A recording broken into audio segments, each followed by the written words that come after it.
তবে তিনজনের জীবনে তো কোনো প্রেম নেই, সারাদিন শুধু এক সন্দেহ করে, একে সন্দেহ করে এ পৌঁছে যায়, এ আবার হাসপাতালে পৌঁছে। কি হচ্ছে এগুলো? শান্তি দেবে না জীবনে?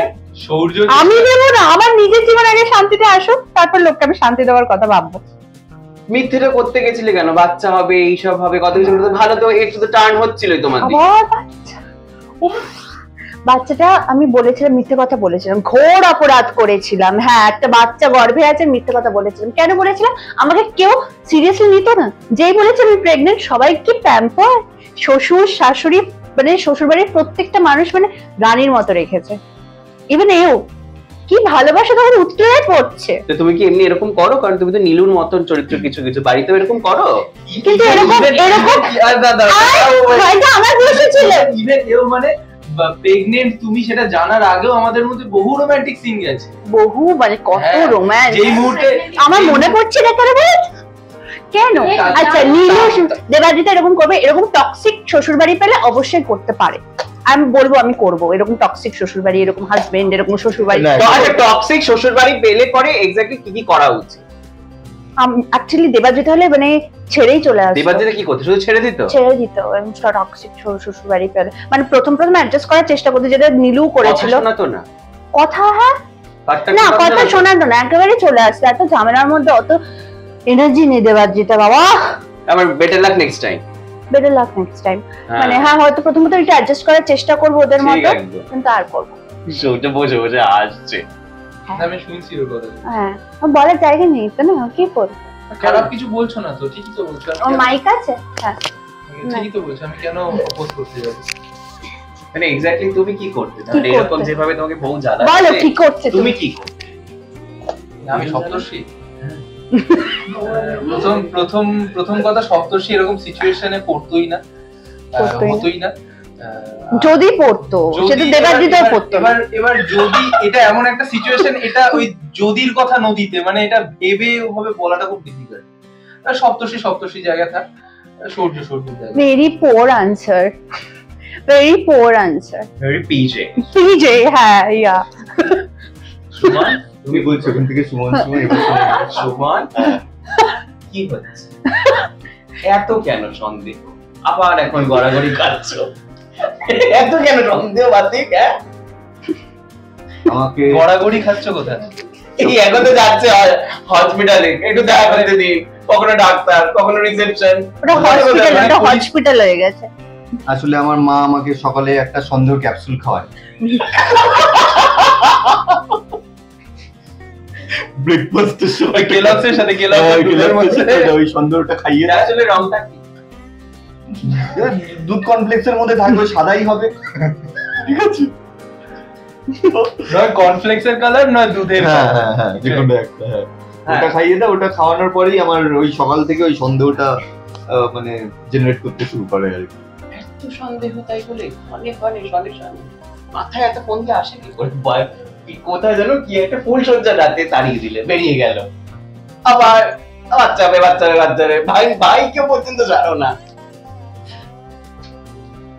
আর কোন মান সম্মান ইজ্জত কিচ্ছু রাখলে না। আরে এভাবে দেখো মুখটা, দেখো ছেলেটার। আরে সৌর্যকে মানে বাচ্চার এই কথাটা শোনার পর সন্দেহ হয়ে সৌর্যকে এসে বলছে যে রাই প্রেগনেন্ট। তখন সৌর্য বলছে, সৌর্য ভালো লাগছে, জানিস না? সৌর্য বলছে আমি কি করে জানবো, তুই তোর হাজবেন্ড। মানে ওই স্ক্রিপ্টের ওই পোর্শনটুকু মানে সুমনদা তো তখন স্ক্রিপ্টটা পুরোটা পড়ে শেষ করেনি, ওই জায়গাটা আমি সুমনদাকে শোনাচ্ছিলাম, শোনো এটা এরকম এইভাবে কিন্তু বলবে। আমার একটা জায়গা খুব ভালো লেগেছে, দেখে দেখি রনিবার হসপিটালে গেছে, গিয়ে এবার রিসেপশনিস্টের কাছে গিয়ে বলছে যেরকম হ্যাঁ আমার স্ত্রী অ্যাডমিটেড, আমি ওর সাথে দেখা করতে চাই, প্লিজ দেখা করতে দিন। এরকম বলছে যে আপনার কে এরকম কোথায় আছে, এরকম বলছে আপনার স্ত্রী আপনি জানেন না? বলছে যে এরকম না, আমাকে জানানো হয়নি, ওকে অ্যাডমিট করেছে, সব হয়ে গেছে। হয়ে যাওয়ার পর আচ্ছা ওর অ্যাকচুয়ালি কি হয়? কমেডি হয়ে গেছে। ওর অ্যাকচুয়ালি কি হয়েছিল?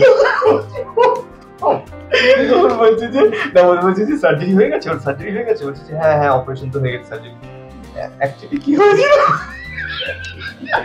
আপনার ওয়াইফ 3 ঘন্টা ধরে অপারেশন করছে আর আপনি 3 ঘন্টা পর হাজবেন্ড এসে বলছেন আপনি যে হাজবেন্ড তার প্রমাণ। এই মুহূর্তে তো আমার কাছে কোনো প্রমাণ,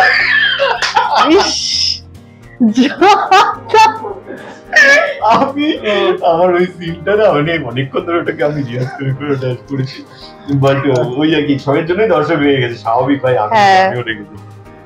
বাট হ্যাঁ এটা ভালো লাগে যে আপনারা না রিপোর্ট ওরকম আসলে সত্যি তো মানে সন্দেহ না হোক একটা তো মানে কনফিউশন হবে আর কি করে হলো বা আমাদের কনফিউশন তৈরি হয়েছিল কি করে হয়ে গেল। হ্যাঁ এটা কিন্তু এক্স্যাক্টলি দর্শকও ভেবেছিল হয়ে গেল বাবা সো ফাস্ট। এক্স্যাক্টলি, তার মানে অনির্বাণ ভাববে এটা তার বাচ্চা নয়, মানে লজিক্যালি অন্য কারোর, তার জন্য রাইকে ওভাবে খারাপ কথা শুনিয়েছে বা খারাপ ভেবেছে। সো ইয়া যতক্ষণ অব্দি এটা ক্লিয়ার হচ্ছিল না যে ওর একটা সিস্ট আছে, ততক্ষণ কিন্তু আমরা অনেকেই ভেবেছিল যে রাইট প্রেগনেন্ট আর হ্যাঁ ঠিক আছে, এটা অনেকেই ভেবেছিল। যেহেতু সূর্যের সাথে একটা সম্পর্ক ছিল, ওদের মধ্যে ঘনিষ্ঠ কিছু মুহূর্ত দেখে সবার একটা ভাবতেই পারে যে তুমি তৈরি করিয়ে দিয়েছিলে ছবি করে, ছবি করেছিলাম, কিন্তু আগেও আমরা দেখেছিলাম ওদের মধ্যে অনেক রোম্যান্স বা ইয়ে, সেটা তো আমরা শুরুর দিকে এগুলো ছিল। তো সেক্ষেত্রে হ্যাঁ, তো সেক্ষেত্রে থেকে আবার এতদিন হ্যাঁ। পরে আবার যেটা ধরা পড়েছে। হ্যাঁ বুঝলাম। আচ্ছা মানে এই কি ঠান্ডা হবে জিনিসটা, মানে বিয়ে বা সর্টেড আউট হবে কি বিষয়টা, নাকি আবার নতুন করে বিয়ে দেখবো? বিয়ে তো হয়ে গেছে, বিয়ে তো আর তো বিয়ে তো হয়ে গেল, আবার যদি বিয়ে- সংসারটা যদি হয় আর কি, মানে সংসারটা তো ঠিক করে করা হয়নি, শুরু হওয়ার আগেই ভেঙে গেছে, তো সেইটা জানি না এখন। মানে ক্রিস ক্রস হয়ে যাবে কি, মানে শালি করতে তো হালকা হালকা ছিল। আবার না গো না না ওরকম কিছু না ওরকম কিছু ছিল না। না, না। সত্যি না। একজনের শুরু হওয়ার আগেই ভেঙে গেছে আর একজনের তো শুরুই হলো। কার শুরু হলো না? কি হলো না? আমাদের মানে একজনের সম্পর্ক শুরু ও। হওয়ার আগেই ভেঙে গেছে আর আমাদের তো সম্পর্ক শুরুই হলো না। কবে শুরু হয়ে গেছে গো, তাও কিছু হয়নি আমাদের মধ্যে। টেলিকাস্টে শুরু হয়েছে, হ্যাঁ আর কোথায় হবে? মানে টেলিকাস্টে আমি কি অডিয়েন্স বলবো? অডিয়েন্স দেখছে যে হ্যাঁ নীলু সৌর্যের বিয়ে হয়ে গেছে, কিন্তু সম্পর্কের ভিতরে সেই আন্ডারস্ট্যান্ডিংটা তো এখনো আসেইনি। তাও তো ওদের মধ্যে সেটা ছিল, যার ফলে একটা বিয়ে হয়ে সম্পর্ক হওয়ার একটা জায়গায় ছিল। আমাদের মধ্যে তো সেটা, নীলু সৌর্যের মধ্যে তো সেটাও হয়নি, মানে এখনো পর্যন্ত। জানি না পরে কি হবে। নীলুর নীলু এখানেও নীলু আসেই না কোনোভাবে। হ্যাঁ অমনি ঢুকিয়ে দিল নীলুকে, নীলুর আফসোস। নীলু আসে না কোনোভাবে, মানে নীলু এত মানে ইমোশন দেখাচ্ছে সৌর্যের সৌর্যকে ভালোবাসে, এই যে মানছি নীলুর ইমোশন আছে, অ্যাটলিস্ট ইমোশনলেস নয় নীলু, ডেফিনেটলি নট ইমোশনলেস, কোনো মানুষই নয়। তো আমি অ্যাজ আ অডিয়েন্স তো সেটা বুঝতে পারি টেলিকাস্ট দেখে যে মানে নীলু সৌর্যকে ভালোবাসে জেনুইনলি, সেটা কিন্তু মানে তার বই প্রকাশ করতে গিয়ে ইমপেশেন্ট ম্যাচুরিটি এই কারণে অন্যান্য ভুলভাল প্রসেসটা ভুল, হ্যাঁ প্রসেসটা এই সিনটা করতে গিয়ে সুমন কি করেছিল, মানে কোন scene? খুব একটা কায়দা একটা সিন ছিল যে খুব ইন্টেন্স সিন ছিল, এবং সেটা মানে আমার ইমোট সাথে? করে দেখিয়েছিলে, মানে আমার সাথে হ্যাঁ, ইন্টেন্স তোমার সঙ্গে ইন্টেন্স ইন দ্য সেন্স। আরে আমার তোমার সিন যে তুমি যখন ওখানে এনঅ্যাক্ট করে দেখাচ্ছিল, কিরম যেন করছিল সিনে যাওয়ার আগে, যখন সিনের ক্যারেক্টারেও ঢোকে আচ্ছা দেখাও ইন্টেন্স ক্যারেক্টার, সেটা একটু দেখাবে। সুমনদা দেখো আর কি, তুমি করো না, তুমি তোমারটা করো, আমি আমারটা করি। আমি কিছু করে না। আচ্ছা চল, ওই যে হ্যাঁ, দুজন কিভাবে ক্যারেক্টারের ওই মুডটা আনার জন্য আমি এখন আর- ওরটা বলতে পারবো, ওর যেরকম ধরো কোনো শর্ট হলো আর কি, শর্টটা হওয়ার পরে শর্টটা একবার দেখি, বাবা, ও মানে শর্টটা একবার দেখি, আর এরকম, আর আমাদের তো খুব চাপের আর মধ্যে তখন আমাকে খুঁজে পাওয়া যায় না ও যখন এরকম করে, হ্যাঁ। আমি জাস্ট অন্য দিকে অন্য জায়গায়। আমি এতদিন বুঝতাম না যে এরকম মানে ডিরেক্টর কেন শর্ট দেখতে চাচ্ছে, ঠিক আছে না, দেখতে চাচ্ছে শর্টটা কিরকম হয়েছে না হয়েছে, ঠিক আছে, এতদিন আমি ওইটা বুঝতে পারতাম না, বুঝেছি কখন, যখন আমি ওর সাথে রিল করা শুরু করি। কি কারণে?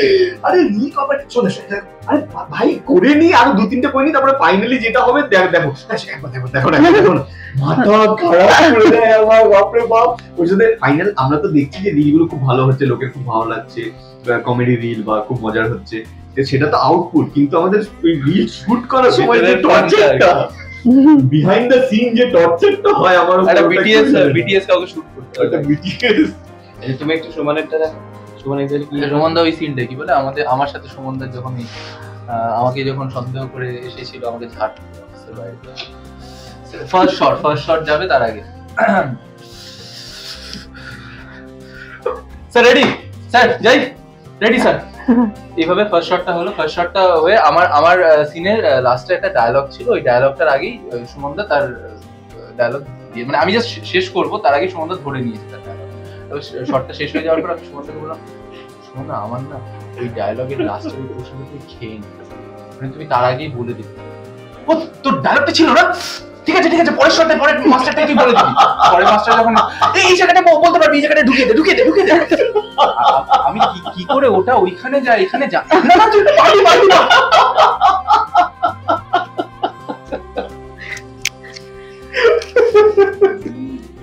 বুঝতে পারছি যে কি লেভেলে শুটিংটা হয় এবং যারা শুটিংটা করে তারা কি কি জিনিস দিয়ে তার মধ্যে দিয়ে তারা যায়।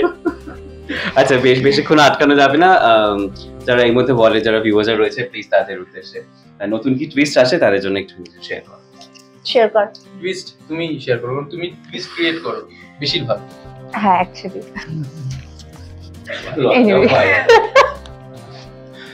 তুমি আমার ধরিয়ে দাও, আমি লজ্জা পাই। আমি লজ্জা পেতে শুরু করলে শেষ করতে পারি না আমি এটা। ঠিক আছে, হ্যাঁ। তো এনিওয়ে, আপনার মিঠিচোরা খুব ভালোবাসছেন এবং প্রথম দিন থেকে আমরা রাস্তাঘাটে বেরোলেও বুঝতে পারি যে সবার রেসপন্স দেখেও বুঝতে পারি আপনারা মিঠিচোরা কত ভালোবাসছেন। তো এভাবে সোশ্যাল মিডিয়া অফকোর্স, মানে ভালো খারাপ যাই বলুন না কেন, হ্যাঁ মানে বলুন না কেন, মানে ডিবেটেবল, মানে আমাদের প্রত্যেকটা চরিত্র যে এতটা আপনারা ভালো খারাপ নির্বিশেষে মানে সবকিছুই বলেন যে এটা এরকম হলে ভালো হয়, ওটা ওরকম হলে ভালো, এটা অফকোর্স আপনারা চালিয়ে যান এবং বলুন আপনাদের কোনো মতামত থাকলে, কোনটা ভালো লাগছে কোনটা খারাপ লাগছে, আর এভাবেই ভালোবাসতে থাকুন। তুমি কিছু বলো? ওই তো ওই একই কথা, সেম কথা, যে আপনারা এত কিছু বলেন বলে আমরা বুঝতে পারছি যে আপনারা দেখছেন। হ্যাঁ এক্স্যাক্টলি, হ্যাঁ, কারণ না বলা মানে আপনারা কেউ দেখছেন না, আপনারা বলছেন তার মানে চর্চায় রয়েছে। হ্যাঁ। তো এইটাই যাতে চর্চায় থাকে আর কি মিঠিজোড়া। হ্যাঁ, কারণ চর্চায় থাকলে তাহলে আমরা খরচা হবো না। তো এভাবেই দেখতে থাকুন মিঠিচোরা, সোম থেকে শুক্র রাত 9:30 শুধুমাত্র জি বাংলায়। Thank you. আর এরকম নানা এর রেগুলার ডোজ পেতে হলে চোখ রাখুন শুধুমাত্র দি ওয়ালে, কারণ খবর এখন এখানে।